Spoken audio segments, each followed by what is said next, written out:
अस्सलाम वालेकुम। आज हमने इनोरेक्स वीरोन 6 किलोवाट इन्वर्टर इंस्टॉल किया है।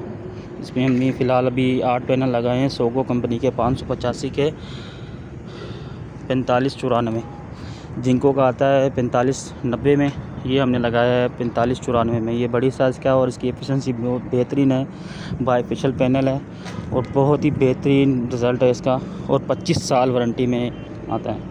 बेहतरीन रिज़ल्ट के साथ 25 साल वारंटी के साथ 25 साल में आपका पैनल अगर चलते चलते एक्सपायर हो जाता है, काम नहीं करता, काम छोड़ जाता है, तो कंपनी से आपको नया पैनल मिलेगा। क्लेम में नया पैनल, न्यू पैनल मिलेगा आपको।